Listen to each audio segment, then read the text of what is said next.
And the purpose of this is so that, remember, as we bind oxygen, it needs to be released as well. So if oxygen is moving into the cell to bind to the hemoglobin, it's almost the same distance from the surface of the cell. It's not too far anyway, no matter where it is within the depth of that. Obviously, if it's right under the membrane, it's closer. But within the center of the cell, no matter where we are, it's pretty equidistant. Whereas if we look at a sphere, a ball, not just a pie shape, it's a long ways from the center of that ball out to the membrane. So it's going to take a long time to move into or to move out of that red blood cell. So this becomes a more efficient shape for taking up oxygen as well as delivery. And because it's a little bit thinner there, it shows up lighter in color. This is just looking at some of the internal proteins that were discovered to help keep it in this shape. Because this is not a natural shape that a cell would do to hold itself in a biconcave. You don't need to know the names of their proteins, but there are these mini polyhedral structures that bind these surfaces together so it doesn't swell up into a ball. We'll look at the chemistry of this more when we get to the respiratory system. But there are two types of hemoglobin proteins. In the adult, we have alpha and beta. In the fetal hemoglobin, one of those is a little bit different. And we have ion, and this is called a porphyrin ring. And it's to the iron that the oxygen binds. So each molecule of hemoglobin will bind 4 oxygen molecules, O2, okay? And we'll look at the affinity for that as we move from tissue to lung and back to tissue when we do respiratory system. All right, so purpose of red blood cells, transport oxygen, okay? It does transport a small amount of carbon dioxide, as we will see when we get to the respiratory system, and it is an effective buffer. It will bind to bicarbonate ions if it needs to buffer pH. But its primary role is oxygen transport. If we do not have enough red blood cells, we can transport less oxygen, okay? And the condition of having too few in number or not enough proteins total is called anemia. And there's different types of anemia based on the different causes. So you can notice how pale these red blood cells are. Okay, the pale center area is much more a component of the outside. So even if your body takes in enough protein to make the red blood cells, if there's not enough iron to associate with the hemoglobin, Heme for hemoglobin is the iron. The globin part is the protein. Okay? So if you have less iron, insufficient iron in your diet, then iron deficiency anemia is diagnosed. This is usually the cause of anemia in pregnancy. All right, so women who are pregnant, there's usually about 24 weeks, I think, they do a blood test, for the presence of anemia. Blood can be measured by hematocrit, or they can do a hemoglobin evaluation, okay? Hemoglobin, so hematocrit, and these are numbers off the top of my head. Remember we said about 45? In females, it's around 38 to 42% for hematocrit because of lower muscle mass and menstruation and so on. All right, for males, it's usually around 42 to 47 or 48. Hemoglobin is a measurement of the protein, and that's done in grams per deciliter. So for females, it's usually 12 to 14 grams per deciliter. And for males, it's usually 16 to, can even go as high as 18, but I'll put 15 to 16. And both of these higher numbers represents an increased muscle mass typically, and an increased need for oxygen, okay? So with iron deficiency anemia, one or both of these would be lower. When I was pregnant with my twins, I thought I was tired just because I was carrying twins. I came back from my 24-week blood test, and my hemoglobin was 8 grams. So I didn't want to be taking iron pills and all the constipation issue that leads to, and I like greens. So I ate a whole bunch, by bunch I mean what you would buy as a bunch in the grocery store, of collard greens every day with plenty of mayonnaise, lemon juice or whatever. So that can be addressed if everything else in the diet is sufficient. That can be addressed by adding iron. And with pregnancy, the reason for that is the fetus takes the iron, just like it takes the mom's calcium and so on. So you need supplemental minerals for that condition. Okay, I don't have images for all the others, so let me just list them here. What's the next? What's in order? Hemorrhagic. Hemorrhage refers to bleeding.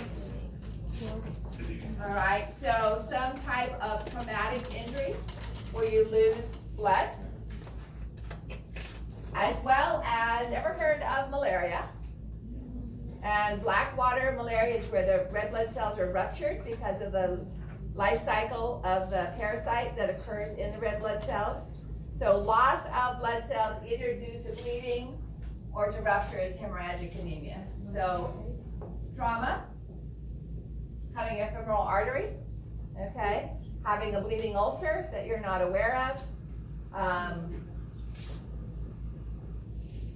Even someone who has heavy periods, all right, lots of fluids because of that bleeding can be hemorrhagic. Okay, what's next? Actually, I'm sorry, hemolytic would be the example of black water fever, where it's rupturing, hemolysis. So that would be malaria. Or, anybody think of another cause why red blood cells would be torn apart? Transfusion reactions. Okay, so hemolytic.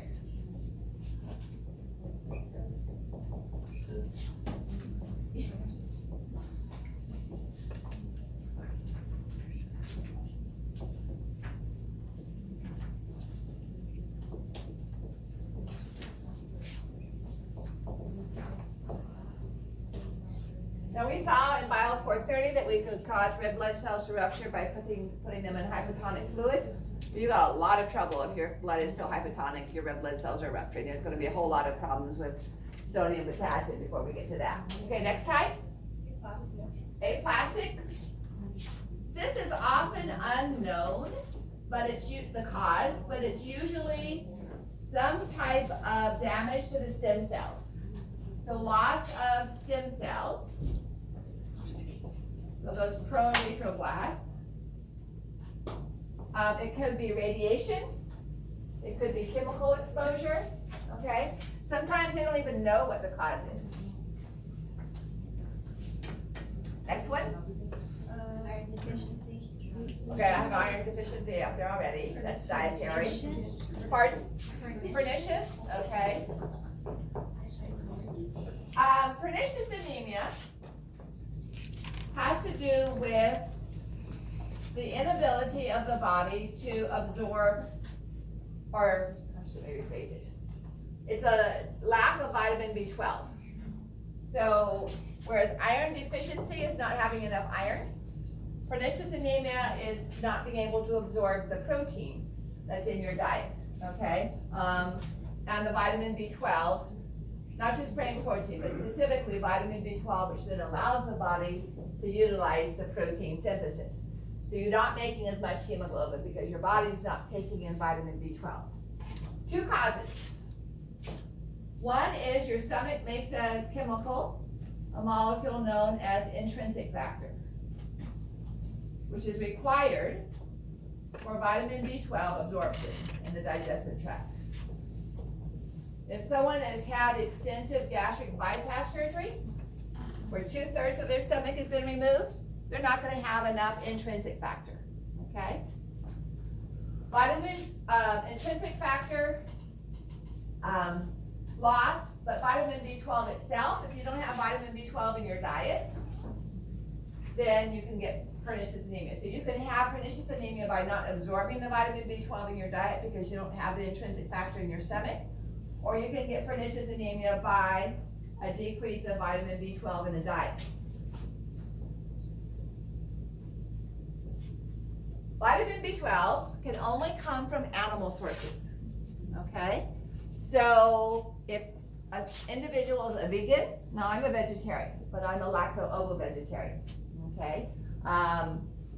Most of my kids now do eat meat, but they weren't, we didn't serve it in the household until they were 15, and then they could make a choice of whether they wanted to eat meat or not. I didn't fix it, but if we went out to dinner, I've tried to fix pork for a patient I was taking care of. Total disaster because the woman who gave me the directions was not what was said in the cookbook. And trout for my husband's anniversary, our Valentine's Day or something, and neither of those turned out very well. But my parents and my grandparents on both sides are lacto-ovo vegetarians, okay? So, but that means I drink milk, and I eat yogurt, and cottage cheese, and milk products.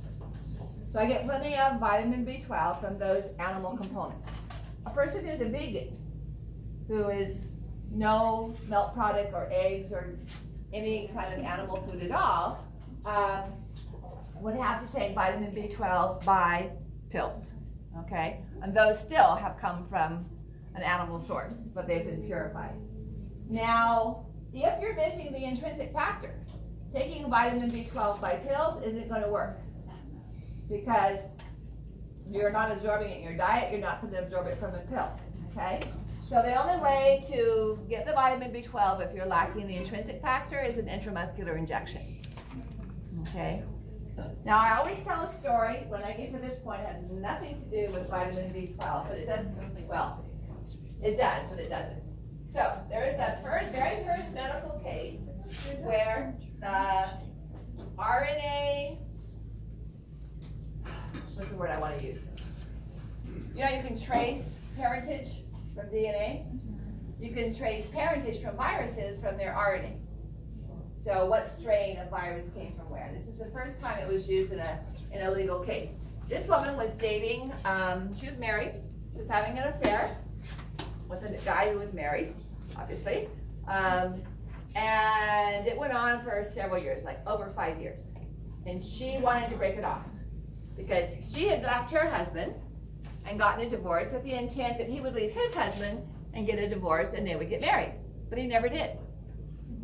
And she got tired of it and would say, I'm leaving, and he would talk her back, but he never left his wife. And so finally, she met a guy that she wanted to marry, and to show how much of a hold this guy had on her, the other guy, he called her up. She said, hey, I'm not going to see you anymore. I'm engaged. I'm getting married to this guy. I don't know if she told her fiance about the other one, but he said, well, you don't sound very good. You sound really tired. Let me come over tonight and give you a vitamin B12 shot. What? Which apparently he did off and on, whether they were dating or not. And she agreed. I don't know why. So he comes over like 12:30 or 1 o'clock in the morning. Obviously she's not with her fiance. And he gives her a vitamin B12 shot. He said, within 2 months, she's diagnosed with HIV. And she went to the police department and she said, this doctor injected me and now I have HIV. And they said, well, how do you know that? She said, I have none of the risk factors. I haven't had any other sources, but had intercourse with anybody. I haven't gotten any blood products, any injections or anything other than this vitamin B12 shot. And he was a well-respected person in the community. So surprisingly, the police department checked him out. They got search warrants for his office. And on the date that she said he had been to her house to inject her, they found samples. Why he held on to it, I don't know. But they found samples of blood in their office the lab refrigerator that had the date on it from the day she said she was injected. from a patient that was HIV positive. And forensically, they linked the printage of the virus that she had to the virus that was in the vial. And not only that, the guy had hepatitis, and she had the same hepatitis RNA components as well. So he was convicted, and she later died. About 5 years later, she died of the HIV, and his conviction was changed to murder. That was the first time the RNA sequencing of a virus was used to link it forensically. So never accept vitamin B12 from anybody. That you use today. Okay, any other anemias that I have up there? Okay, sickle cell anemia is a single substitution. I thought I had a video of this. A single cell substitution between glutamine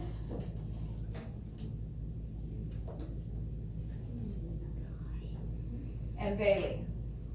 And that single amino acid substitution is enough, I swear I have this, to allow,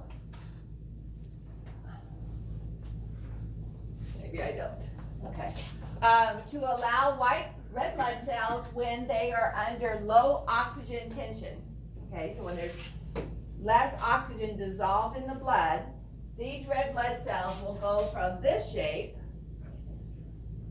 to that shape. But it occurs when the oxygen dissolved in the blood drops. So there have been football players that have sickle cell anemia that have to be careful when they go play in places like Denver, okay, or Mexico City. In particular, you can have a trait where you can pass it on, but you don't always go into crisis, or depending, because it's genetically transmitted. But these sickle cells tend to clog up the blood vessels, the capillaries. So there's organ damage, there is joint damage that can occur, and obviously a lot of pain. This disease is higher in people who are of African descent, although surprisingly the sickle cell component of the red blood cell protects them from the malaria. I don't know which one you'd rather have, but malaria at least can be treated with medication, okay? All right. You want to break or you want to keep going? All right. So when we look at white blood cells, there are 5 different types of white blood cells. Let me take a little time here. Red blood cells, I used to live in Elk Grove, and it would take me 45 minutes to drive up here every day, and I had class at 8 in the morning. And I would pass different commuters on the road, okay, or they would pass me, I'm not always passing everybody. And you would see the truckers. And obviously they have to get off the freeway to pick up their material that they're transporting, but their living is made on the road, delivering goods. Okay, that would be the red blood cells. Their work is in the blood, picking up oxygen in the lungs, delivering it to the tissues, and although they don't leave the blood to pick it up, they spend their time moving that content back and forth. White blood cells do their work, unless they're in the spleen, do their work in the connective tissue. So they're only using the blood vessels, like we do, to get from one place to another. We shouldn't be doing our work on the road, okay?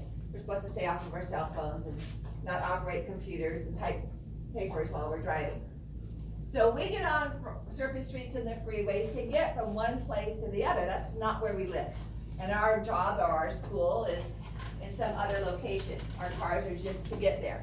And that's how white blood cells use the blood vessel, all right? So do you remember the blood vessel through which between the cells that the white blood cell leaves? Do you remember the term for that I gave you yes, diaphoresis. And what blood vessel does that occur in? Post-capillary vein.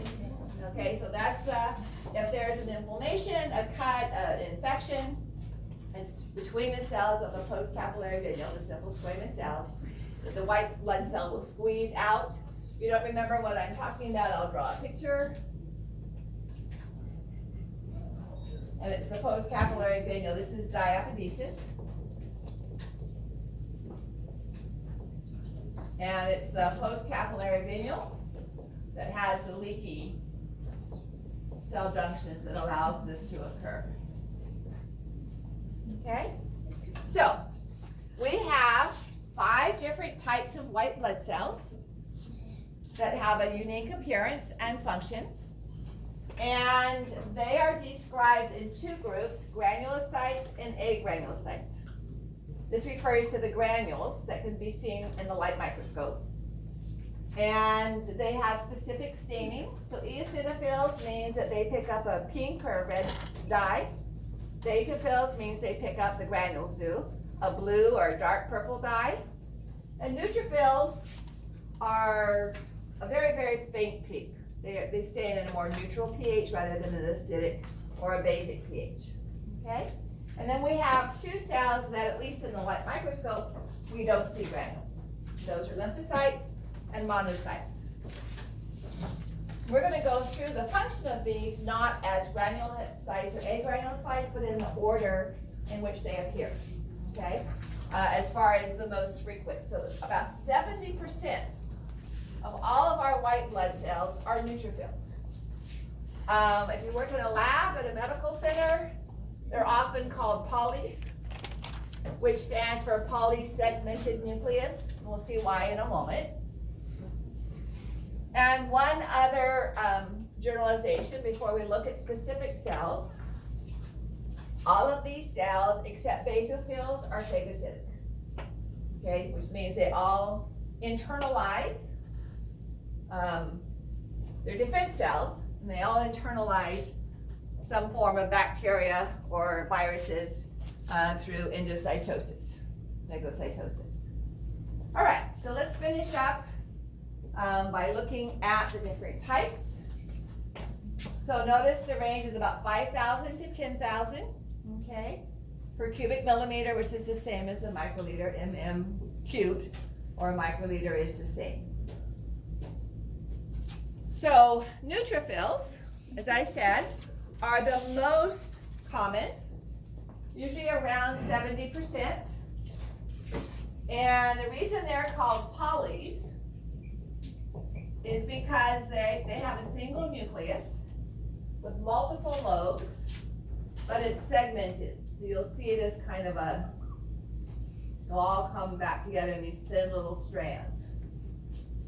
And that's the polysegmented, but they're all together.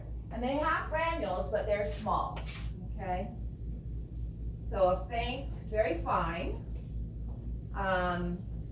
faint pink staining granules. So if you have an infection and it has pus forming, most of those cells in the pus are going to be the neutrophils, okay? So they're the major warriors of defense.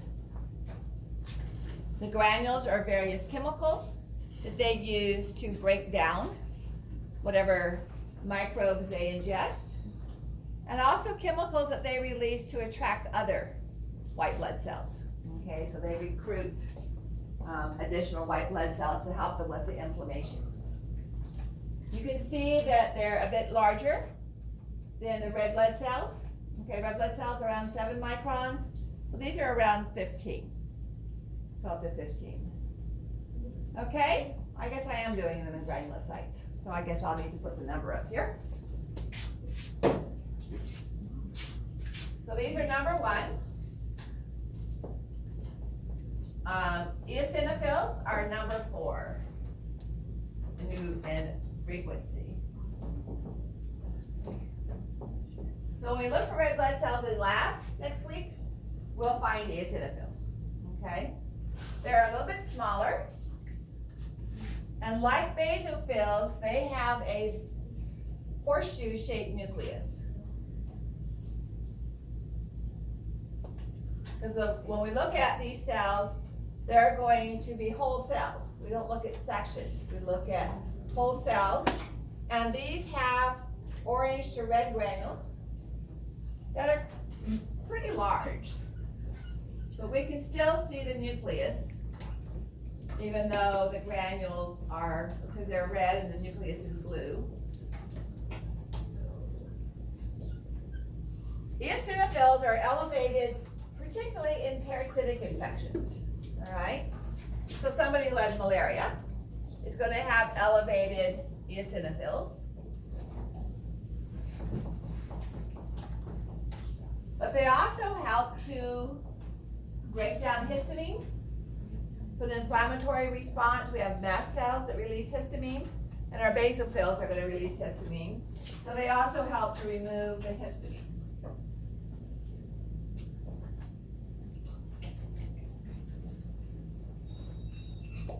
So you'll see a lot of them in response to a chronic inflammatory condition.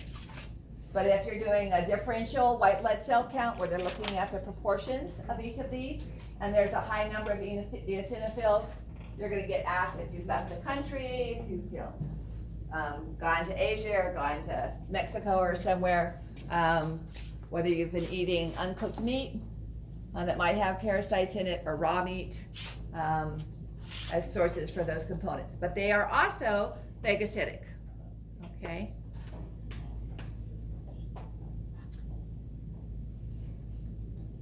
And then the least frequent, we will be surprised if someone finds a basophil during lab next week.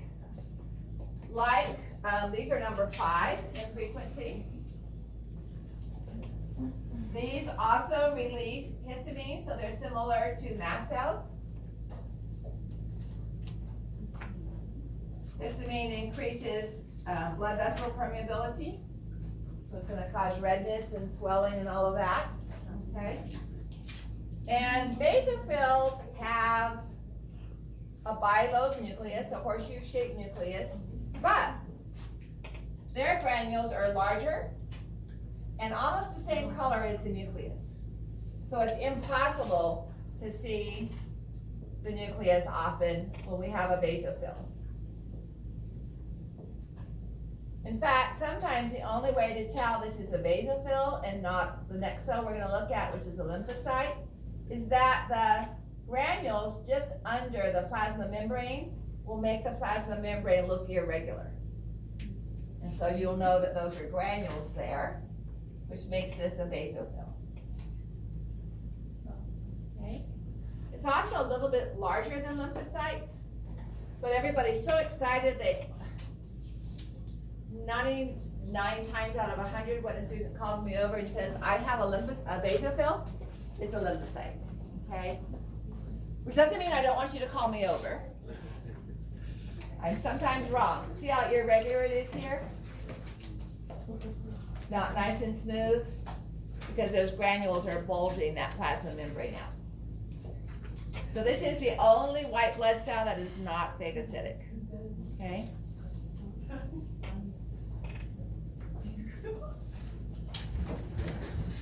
All right, then we get to the agranulocytes, and see how close this looks to a basophil? It's a little bit smaller. Okay, these are about 10 microns. Basophils are 10 to 12. And lymphocytes are agranulocytes, so they're not going to have granules that we can tell. And the lymphocyte has a nucleus that is almost the same size as the cell. So there's just a very little bit of clear to light blue cytoplasm. And so the key to telling the difference from a lymphocyte to a basophil is that the nuclear membrane is going to cause the edge of this blue circle to be smooth. All right? So lymphocyte is going to look like this, whereas a basophil is going to look irregular. Okay?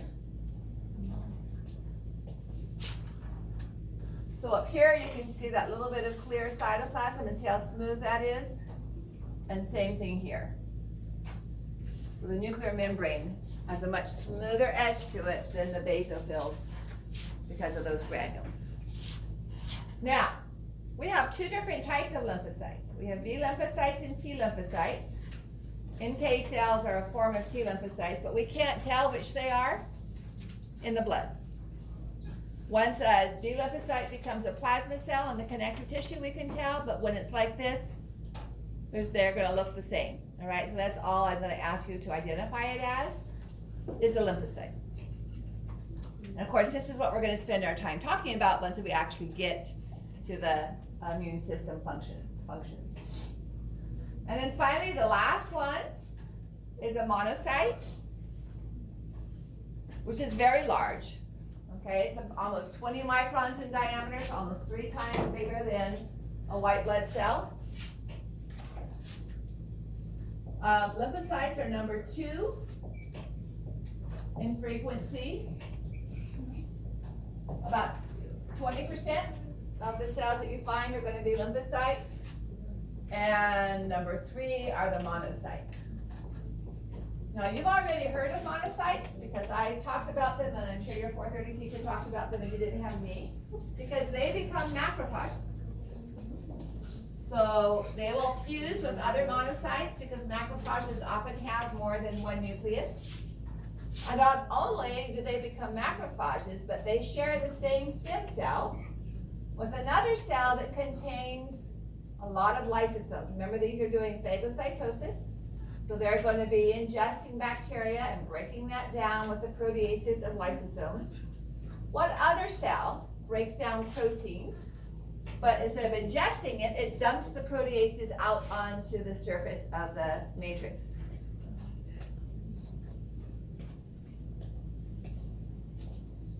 It looks like this. This depression is called a Hauschildt Platoon, which my students won't even know because I didn't talk about that. A whole bunch of microvilli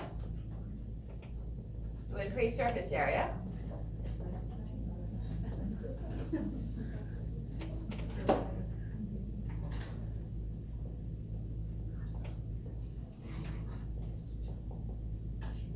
So it's releasing lysosomes, not internalizing, it's not doing phagocytosis, it's releasing these lysosomal enzymes, the proteases, onto the surface of bone tissue to degrade and break down the collagen of bone. Anybody remember what we call that cell? Not a blast. The blast is making the matrix. Osteoclast. Yeah. So osteoclast and macrophages, monocytes, share the same stem cell. Okay? Because they both have lysosomal enzymes. So monocytes themselves aren't functional. They have to mature or differentiate into a macrophage.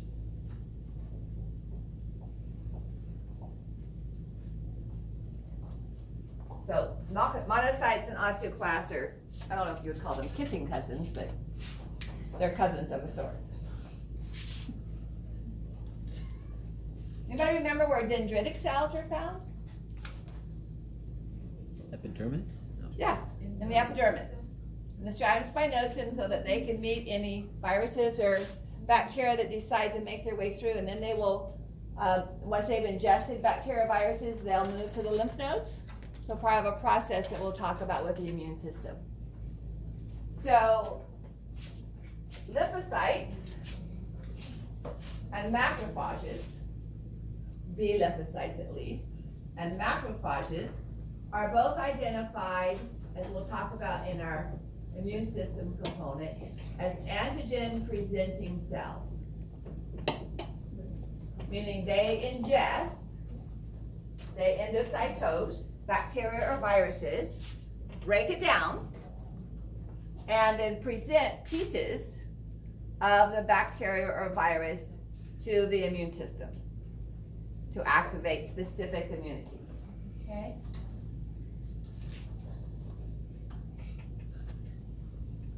All right. So would leukemia be too many white blood cells or not enough?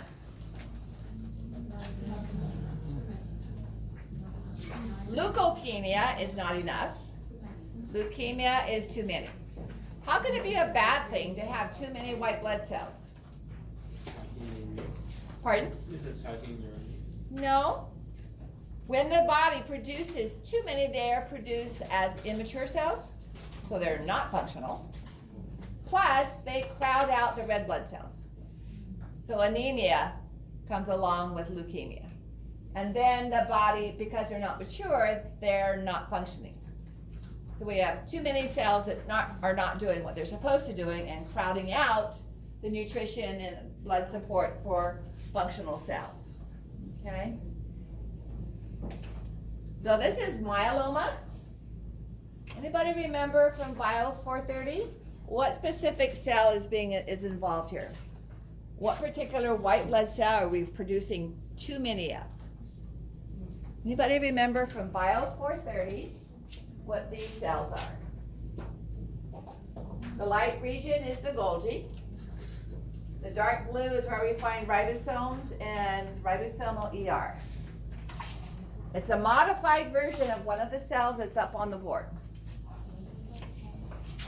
Lymphocytes. Remember the term plasma cell? So these are plasma cells. Plasma cells are the lymphocytes that make antibodies. Again, we'll get to that term with the immune system. That's why I have blood cells and the immune system connected together. And so multiple myeloma is a form of too many lymphocytes. Okay? All right, last thing we're going to talk about then tonight is platelets. Platelets come from this megakaryocyte, which stays in the bone marrow. It is way too large to leave the bone marrow. All right? So little pieces of it pinch off. And as we'll see with hemostasis, which is how we stop blood from flowing, these have 3 chemicals in them that I'll give you now and I'll give you again on Wednesday of next week. They have serotonin, they have thromboxane, and they have ABP. And those 3 chemicals help them to become sticky to each other and help to cause the small blood vessels to constrict and decrease the amount of blood that can flow out of them. But we'll revisit those concepts when we talk about platelets. So these are formed elements again because they're just fragments of cells. So here would be, see the red granules here? That's a cell becoming an eosinophil. Here are cells becoming red blood cells, losing their nuclei. Here's another one becoming an eosinophil up there. And right here, that whole cell is a megakaryocyte, which just means a lot of cytoplasm cells. Mega meaning large, karyo referring to cell cytoplasm, and cyte being, of course, the word for cell. So here's what platelets look like compared to the size of red blood cells. Okay? Here. So this would be a red blood cell, this would be a neutrophil, and these would be the platelets. Not normally to stick to the white blood cell, it's just happening to do that in this preparation. Okay. We'll stop there. Thank you for your patience. Can you revisit that other question? The previous 5. Number 4, I think. Question 4.